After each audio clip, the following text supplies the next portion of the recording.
Prepare easy में आपका स्वागत है। आज 4 जनवरी है और हम कवर करेंगे आज के सभी इंपॉर्टेंट करंट अफेयर्स क्वेश्चंस और उनसे जुड़े हुए फैक्ट्स। तो चलिए शुरू करते हैं आज के पहले सवाल से। अंतर्राष्ट्रीय मन शरीर कल्याण दिवस ये किस तारीख को मनाया जाता है? इसका सही जवाब है ऑप्शन बी। बिल्कुल सही, 3 जनवरी। और देखिए, जब भी कोई डेट आती है, रूल क्या है? हमें फौरन उसके आसपास के इंपॉर्टेंट डेज रिवाइज करने हैं। तो चलिए जनवरी और दिसंबर पर एक क्विक नजर डालते हैं। स्क्रीन पर ध्यान दीजिए। 1 जनवरी को है ग्लोबल फैमिली डे और 2 जनवरी को वर्ल्ड इंट्रोवर्ट डे। अब आते हैं दिसंबर पर। 19 दिसंबर गोवा मुक्ति दिवस। और इससे आपको क्या याद आना चाहिए? बिल्कुल, गोवा स्थापना दिवस, जो कि है 30 मई।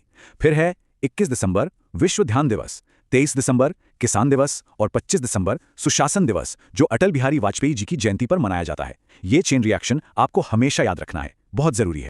ओके, अगला सवाल। हाल ही में अमेरिकी मिलिट्री ने किस देश पर अटैक करके उसके प्रेसिडेंट को अरेस्ट कर लिया है? इसका करेक्ट आंसर है ऑप्शन सी, वेनेजुएला। तो हुआ यह है कि वेनेजुएला में पॉलिटिकल इंस्टेबिलिटी चल रही है, जिसके चलते प्रेसिडेंट निकोलस मदुरो को अरेस्ट कर लिया गया है। अब चलिए इसके स्टैटिक फैक्ट्स को तेजी से कवर करते हैं। कैपिटल है कराकस, करेंसी है Venezuela bolivar, president Nicolas Maduro. और सबसे इंपॉर्टेंट फैक्ट याद रखिएगा, वेनेजुएला में दुनिया के सबसे बड़े क्रूड ऑयल रिजर्व्स। और ये है आज का सबसे इंपॉर्टेंट मेमोरी ट्रिगर। इसे नोट कर लीजिए।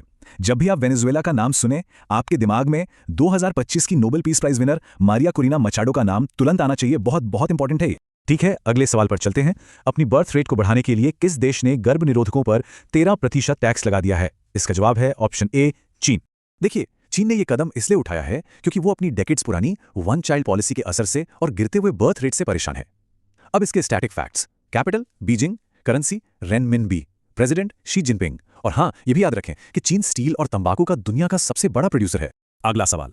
किस स्टेट ने अपने एनर्जी इंफ्रास्ट्रक्चर पर होने वाले साइबर अटैक से निपटने के लिए एक कमेटी बनाई है? सही जवाब है सी, गुजरात। गुजरात, जैसा कि हम जानते हैं, अपने पावर ग्रिड को स्मार्ट बना रहा है, इसलिए वहां साइबर सिक्योरिटी बहुत जरूरी हो गई है। अब गुजरात के फैक्ट्स पे फोकस करते हैं। Capital Gandhinagar, chief minister Bhupendra भाई पटेल, गवर्नर आचार्य देवव्रत। और गुजरात का नाम सुनते ही 3 चीजें दिमाग में क्लिक करनी चाहिए। गिर नेशनल पार्क कपास उत्पादन में नंबर 1 और सोलर रूफटॉप इंस्टॉलेशन में भी नंबर 1। अब एक सवाल आपके लिए। ऑस्ट्रेलिया की कैपिटल क्या है? वीडियो को पॉज कीजिए और अपना जवाब नीचे कमेंट्स में लिखिए। लिखिए जरूर, क्योंकि ये हमारा गोल्डन रूल है। जो चीजें आप लिखते हैं वो आप कभी नहीं भूलते। चलिए अगले सवाल पर आते हैं। पटना हाईकोर्ट के नए चीफ जस्टिस के रूप में किसे अपॉइंट किया गया है? सही जवाब है option B, justice Sangam Kumar Sahu. हाल ही में ये 3 इंपॉर्टेंट अपॉइंटमेंट्स हुई हैं। इस टेबल को ध्यान से देखिए और नोट कर लीजिए। Justice Soman Sen, Kerala high court, justice Sangam Kumar Sahu, Patna high court, और जस्टिस रेवती प्रशांत, मेघालय हाईकोर्ट। तीनों ही बहुत इंपॉर्टेंट हैं। अब स्पोर्ट्स सेक्शन से एक सवाल। क्रिकेटर उस्मान ख्वाजा, जिन्होंने हाल ही में रिटायरमेंट अनाउंस किया है, वो किस देश के लिए खेलते थे? करेक्ट आंसर है ऑप्शन डी, ऑस्ट्रेलिया। तो अब बात करते हैं ऑस्ट्रेलिया की। पहले इसकी स्टैटिक फैक्ट्स देखते हैं।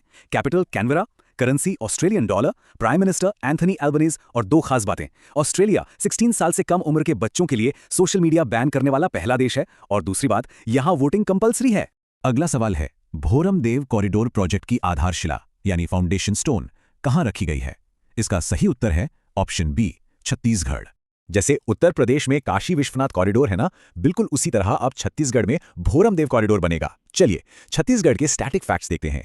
Capital Raipur, chief minister Vishnudeo Sai. और सबसे इंपॉर्टेंट फैक्ट जिसे बिल्कुल नहीं भूलना है, छत्तीसगढ़ का बालोद जिला इंडिया का पहला officially child marriage free district बन गया है। एक और सवाल आपके लिए। ओमान का वो सबसे बड़ा सम्मान जो हाल ही में भारत के प्रधानमंत्री को दिया गया, उसका पूरा नाम क्या है? अपना डिटेल्ड आंसर नीचे कमेंट्स में लिखिए। और हाँ, लिखने में आलस बिल्कुल मत कीजिए। याद रखिए, repetition is the key to retention. जब आप एक्टिवली पार्टिसिपेट करते हैं तभी चीजें आसानी से याद रहती हैं।